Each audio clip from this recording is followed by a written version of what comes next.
Hyvä huomenta kaikille. Si on torstai, mitä kuuluu? Mulla on vapaa-päivä. Okay? Good morning everyone.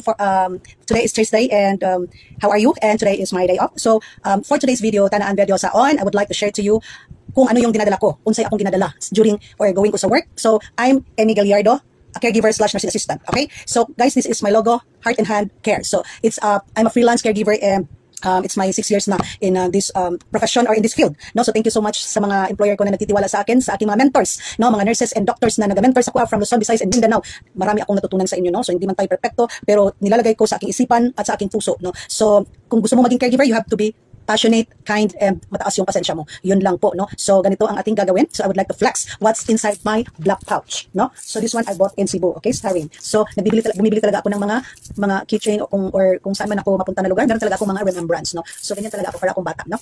And then, bubuksan na natin ito, no? Magtagalog muna tayo para maintindihan na naman ang ating mga Tagalog na mga viewers kasi mabubuang talaga. Sorry. Para hindi sila malilito kung ano yung niyayaw-yaw ko dito or sinasabi sa aking ginagawang video. Okay, for today's video, first is meron akong kopya ng intake output, no? Ng ating urine output stool, no?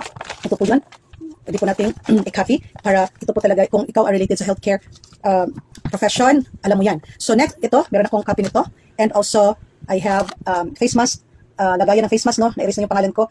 Na-personalize to and na-order ko to sa Lazada. Baka naman. Okay, bubuksan natin. I still have one face mask na surgical, no? Oh my God, hindi siya nakikita. Okay, so white color. Ito yan, white color. And ito, no? So going to work is mag-face mask talaga to protect us from disease or hindi tayo magdadala ng ubo or sipon or any no, so protect ourselves, no, as a caregiver or as a healthcare worker. So next I have black ball pen. Ito po ang aking black ball pen, and I have also a colored or multicolored ball pen, my green, my blue, my red, and my black. So we know how to use this one, and hindi talaga ako pwedeng walang ball pen kasi mahilig ako magsulat at talagang nagno-notes kami kung anong nangyayari or nag-observe kami kung ano ang nangyayari sa pasyente. Okay, ito din meron akong sticky notes. So I still, kung meron akong bond paper or ano yung nakikita ko or scratch paper, sinusulat namin yung vital signs. Alam niyo na yan as a caregiver, no, or sa part ng caregiver. Okay, tapos na tayo dito. Ganyan talaga para tayong mga sundalo. And I also have my power bank and ito, may USB port for emergency, no? So matagal ko na to binili. It's like 2 years na to, no? Binili ko to dito sa Gaisano, sa aking best friend, classmate na shout out to you, Miss Analo, Degdigan, no? So may shop siya na pwede kayong bumili ng mga case, ng phone, battery charger, yung to, power bank, cellphone, ano pang gusto niyo yung bilhin doon. And next, I have stethoscope na regalo sa akin last 2020 ata to, sa birthday ko or 2021. So bilangin niyo na lang ilang years na, 3 to 4 years na to, no? Hindi kasi ito bingi. At salamat sana, bigay niyo to. But meron din ako isang stethoscope, dalawa. Tatlo pala yung stethoscope ko, pero ito yung ginagamit ko. Maganda siya.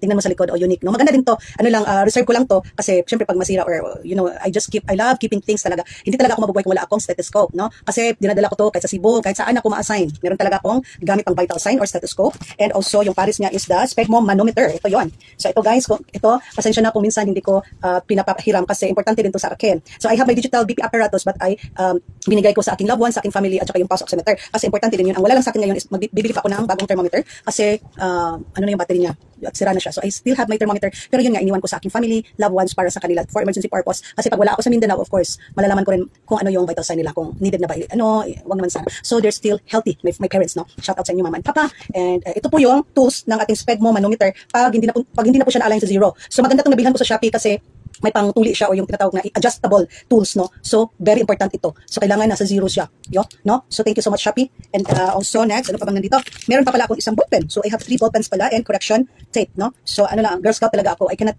ewan ko bakit mahilig ako magsulat talaga. Hindi talaga ako tamad magsulat kasi hindi naman sa lahat ng mga kapwa caregivers ko mag-notes lang sila sa phone nila, ganito ganyan. Hindi naman pwedeng ikaw lang ang mag-notes. Kailangan meron tayong logbook or notebook na ganito kasi ano gagawin ko sa pasyente kung tapos mo na pala siyang pinaliguan, tapos papaliguan ko naman siya ulit. So kailangan train tayo, no. Then, ang sinasabi ko palagi sa aking video is endorsement is number 1. Alam niyo na yun kung ano yung endorsement, proper endorsement before ka umuwi ng bahay ninyo. Kasi syempre, anong gagawin ng shift mo or morning shift or evening shift kung hindi ka marunong makisama or teamwork? Yun ang sinasabi ko. At yung isa pa nga sinasabi ko, ang attitude, no? Huwag kayong mag-attitude problem sa mag-attitude during work kasi kahit gaano ka pa kagaling, kung may attitude ka, tatanggalin ka talaga or maraming maiinis sa'yo. Okay? So, ano lang, teamwork after work uwi, huwag na makipag-chismisan. Pwede ka makipag-joke-joke sa mga kasama mo, pero depende lang kasi yung iba sensitive. So ako, joker ako minsan seryoso. So during my work, seryoso ako, pero after work, sa labas ng work, okay ako, makikipag-joke. Pero sa work, hindi pwede yung mag-joke-joke kasi buhay ng pasyente or buhay ng tao ang hawak natin. Okay? So yun lang po. And also I have pulse oximeter. It's a rechargeable battery. Ito na po. Meron siyang, papakita ko sa inyo ha, meron siyang oxygen saturation, meron siyang respirational rate. So gusto ko to. This is 450 in Shopee. Kasali na yung kasali na ang shipping fee, and also gusto ko siya kasi rechargeable din ako bibili ng battery. Kasi ano lang, charge ko lang. Ingatan lang ito para mag long last siya. No, this is before like ang tawag dito, it's like 900 plus. So yung ating okay. So, ang aking oxygen level, saturation sa aking katawan, it's 99. Sa baba, 65 yung heart rate ko. And my respirational rate is 16. Nasa baba. Kung nakikita ninyo. May RR na yan. So, thermometer na lang yung bibilin ko, no? And meron din siya. Dala-dala kong charger niya. Type C. Okay? So, yun lang po and hope nag-enjoy kayo sa aking share na mga dinadala ko during work. So, Titos kong Kaksoit, Narampian. Thank you very much for watching and see you. Moy moy. Mwah.